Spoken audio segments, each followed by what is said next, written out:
Hello बच्चों, हमने पिछले अध्याय में सामाजिक समूह इसके बारे में जाना था और उसकी कुछ विशेषताएं, फिर हमने उसके प्रकारों का अध्ययन शुरू किया था। उसी में नेक्स्ट है प्रकार्यात्मक आधार पर।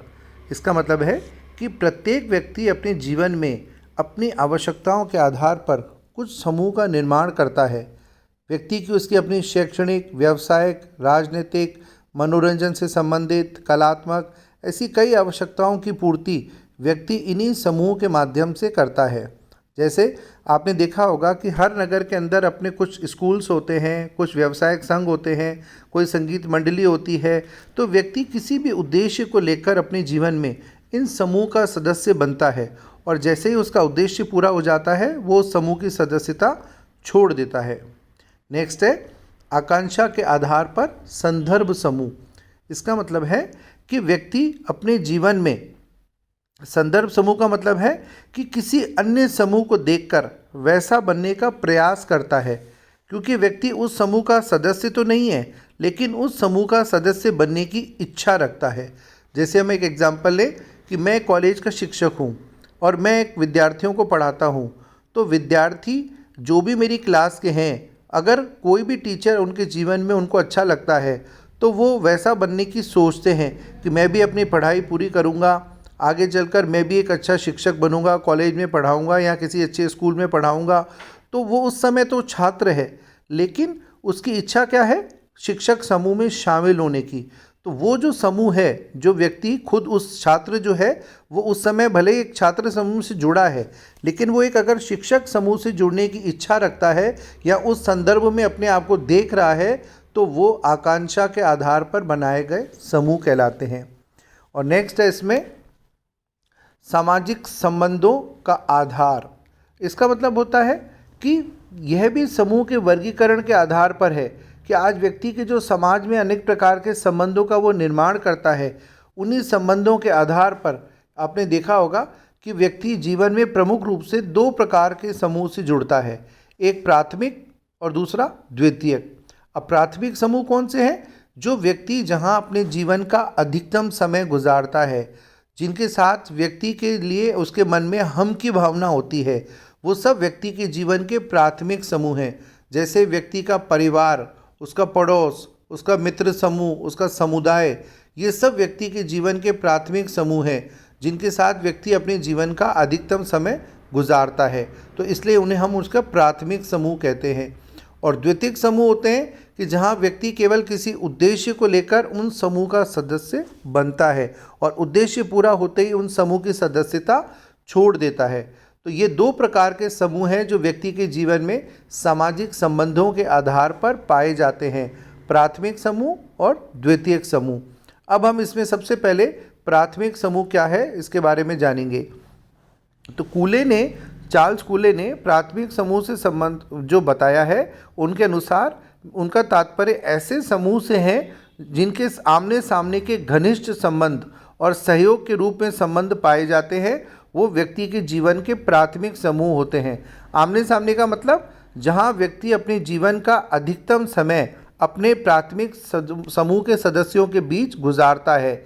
रोज़ एक दूसरे से मिलना, एक दूसरे के बारे में पूरी जानकारी रखना, एक दूसरे के कार्यों में उनकी मदद करना, एक दूसरे का कार्यों का बंटवारा करना, हर चीज़ में एक दूसरे की हेल्प करना और आपस में एक दूसरे के लिए हम की भावना का रखना।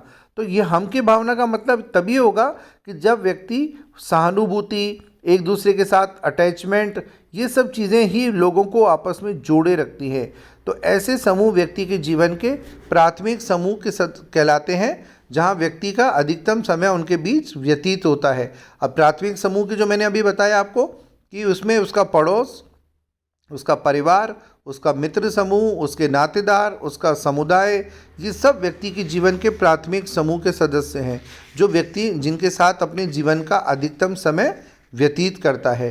तो ये हुए व्यक्ति के जीवन के प्राथमिक समूह। और नेक्स्ट है इसके बाद दूसरा प्राथमिक समूह की विशेषताएं।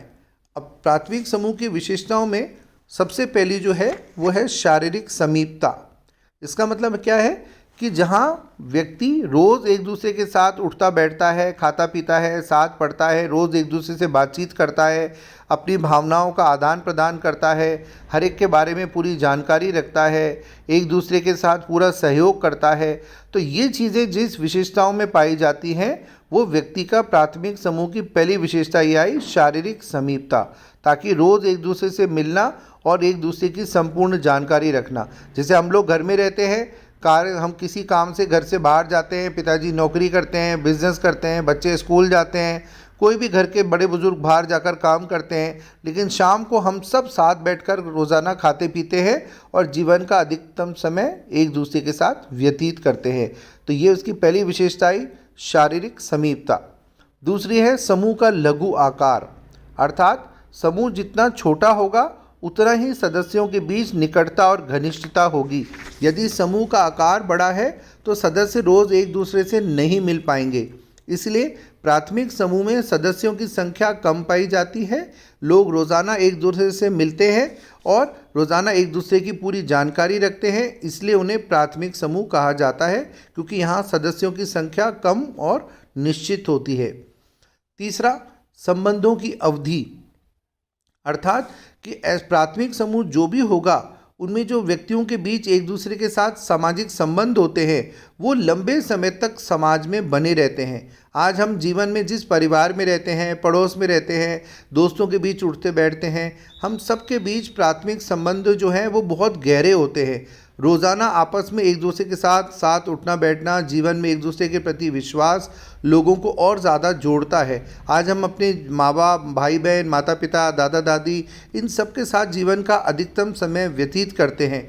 इसलिए हम ये कह सकते हैं कि प्राथमिक समूह के सदस्य जो हैं उनके बीच संबंधों की अवधि काफ़ी लंबी पाई जाती है।